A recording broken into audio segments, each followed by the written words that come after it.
What's going on, guys? This is Trey, back with another video, and today I'm going to talk to you about how not to build a pond, or some mistakes when you're trying to build a pond. And I'll help you if you're thinking about building a koi pond, then I can help you figure out where to put it and things like that. So I'll talk to you more about that behind me. So this was my first koi pond I tried to build. It was from there to there, 13 feet long, and roughly 4.5 feet across. And it was just about 3 feet deep. As you can see, we started to fill it in with new dirt, but this was all clear and it was about 3 feet deep. So I worked on this for about 6 months, hand digging it with wheelbarrows, and my dad helped me. And then we were almost on a few more inches. We even did the skimmer hole and everything. The waterfall was going to be up there, and then the winter hit. And keep in mind, that right there is an exposed beam for our deck. There was a foot spacing in between that. So there was a foot out from there. And then since it was winter, there was water in it, and then it froze, and then it wore away and eroded the dirt, so it exposed those beams. It didn't expose that or expose that one, and we have a piece of wood under there, but it also exposed that. And you can see it was going under our deck. So this was just a bad situation. And then when you're going to build a pond, you have to keep in mind your location. Right here, this is our screened-in porch, but you can't see it from anywhere. Also, right there is our kitchen window. So you can't see the pond from there. You can't see it from the deck. There's our other porch. It comes out to here. You have to be standing here or by our fire pit or out in the yard in order to see it. So that's another thing to keep in mind, is where you put the pond. You want to see it, like I'll show you in a little bit, our kitchen window, so you can be able to see it, and not just so there's a little spot for it. You want to see it from everywhere so you can totally enjoy it. Also, the obvious reason, you want to make sure you're far enough away from any structure. Again, there was a foot right there, and now that beam is completely exposed. We're digging it tomorrow, which is weird because I won't post this video yet, but I'll video all that, and we're we're having a contractor come out and he's going to build it. But also, another situation I ran into is right here. You can kind of see on my skimmer hole. What I did is, before I put the liner in, I dug that skimmer and then I put it in. The next day it rained, and then the rain filled it up and it just started floating everywhere. So remember to only put your skimmer in or dig that hole. I know you might be anxious, but dig that hole and install it when the liner's in. And then the next thing is also, like I said, my deck is right there and there's no gutter.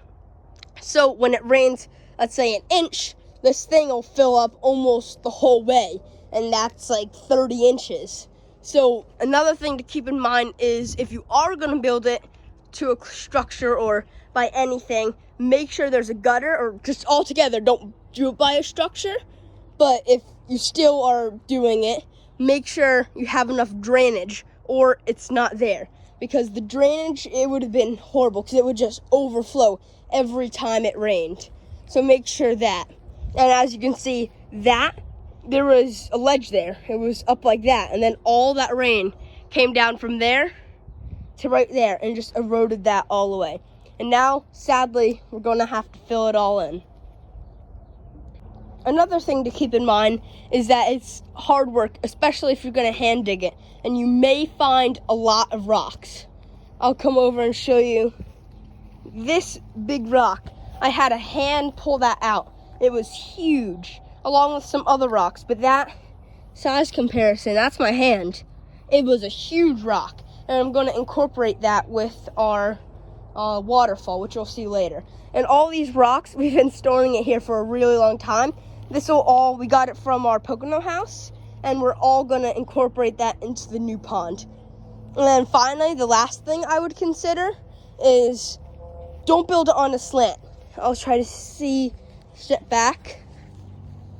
If you can see that slant, it slants from there all the way down to there.